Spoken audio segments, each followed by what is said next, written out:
નમસ્કાર મિત્રો, સ્વાગત છે તમારું યુટ્યુબ ચેનલના એક નવા વિડીયોમાં. મિત્રો, ટેટ 1 11,000ની વિદ્યા સહાયકની ભરતી જે ચાલી રહી છે, તો એમાં ફોર્મ ભરવાની પ્રક્રિયા સંપૂર્ણ રીતે પૂર્ણ થઈ ગઈ છે અને હવે જે છે એ ઉમેદવારો જે છે એ પ્રોવિઝનલ મેરિટ અને જગ્યાઓની રાહ જોઈ રહ્યા છે. તો જગ્યાઓ જે છે આપણે બધા જાણીએ છીએ કે બદલી કેમ્પ પૂરા થાય પછી જગ્યાઓ આવશે, પણ ગઈ વખતની ભરતીમાં જે થયું હતું એટલે કે કેટેગરીવાર જે જગ્યાઓ આવતી હોય છે એમાં ઓબીસી કેટેગરી અને એસસી કેટેગરીની ખૂબ જ ઓછી જગ્યાઓ આવી હતી પ્રમાણમાં જોઈએ પ્રમાણમાં. તો આ વખતે આવું ન થાય અને જગ્યાઓ ઓછી ન પડે અને ઘણા બધા ઉમેદવારો રહી ગયા હતા એવું ન થાય મોટી ભરતી હોવા છતાં, તો એટલા માટે જે છે એ ઓબીસીના જે ઉમેદવારો રહ્યા એ પાણી પહેલા પાળ બાંધી રહ્યા છે, એટલે કે આગોતરું આયોજન જે છે એ કરી રહ્યા છે કે જગ્યાઓ જે છે એ ઓછી ન આવે, ટકાવારી પ્રમાણે જ જગ્યાઓ આવે. તો શું છે માંગણી કેવી રીતે કરી છે એની વાત કરીએ છીએ આપણે. તો ઉમેદવારો જે ઘણા સમયથી જે છે એ અલગ અલગ જિલ્લા પ્રમાણે ગ્રુપ બનાવીને ભેગા થયા છે અને આ પહેલા પણ જે છે એ રજૂઆત જે છે એમને રાજ્ય કક્ષાએ પણ જે છે એ કરી છે અને અત્યારે જે છે એવો દરેક જિલ્લાની અંદર એક ટીમ બનાવીને જે કલેક્ટર જે હોય છે એમને આવેદન આપી રહ્યા છે અને નિવેદનો કરી રહ્યા છે કે આગામી જે ભરતી જે છે એટલે કે ચાલુ ભરતી જે છે એની અંદર 27% પ્રમાણે તો કમસે કમ જગ્યા આવી જોઈએ, એટલે કે 3,000 આસપાસ ઓબીસીની જગ્યાઓ આવે એ રીતની માંગણી છે. તો ગઈ વખતે જે થયું હતું કે ભાઈ જગ્યાઓ આવીને પછી જે કરવા ગયા હતા તો ઘણું જે છે લેટ થઈ ગયું અને હતું તો નહીં. આ પહેલાથી જ ઉમેદવારોને આવો ડર છે કે આવું થાય તો ઘણા બધા ઉમેદવારો રહી જશે.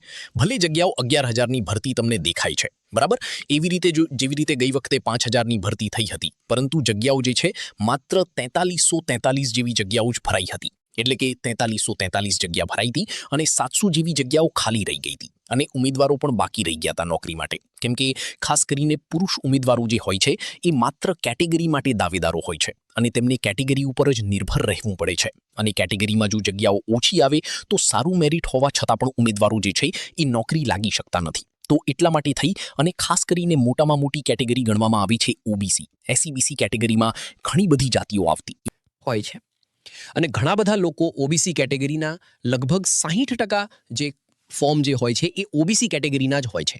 તો એટલા માટે થઈ અને તમે જોઈ શકો છો કે અહીંયા અલગ અલગ જગ્યાએ જે છે આવેદન આપવામાં આવેલા છે.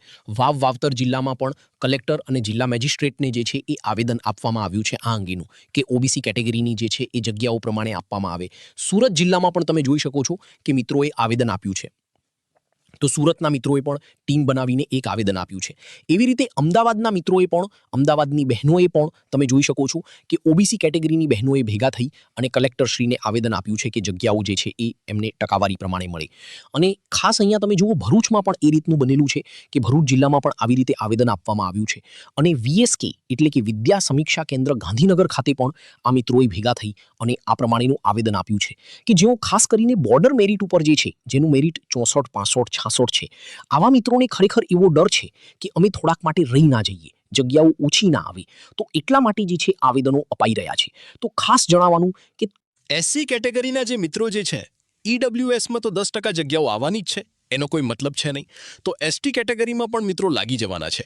ખાસ કરી એસસી કેટેગરીના મિત્રો એમને પણ હું જણાવું છું કે તમે પણ આવું કંઈક આયોજન કરો અને આવેદન નિવેદનો આપો તો કંઈક જે એ જગ્યાઓ આવે પહેલાં ફરક પડે.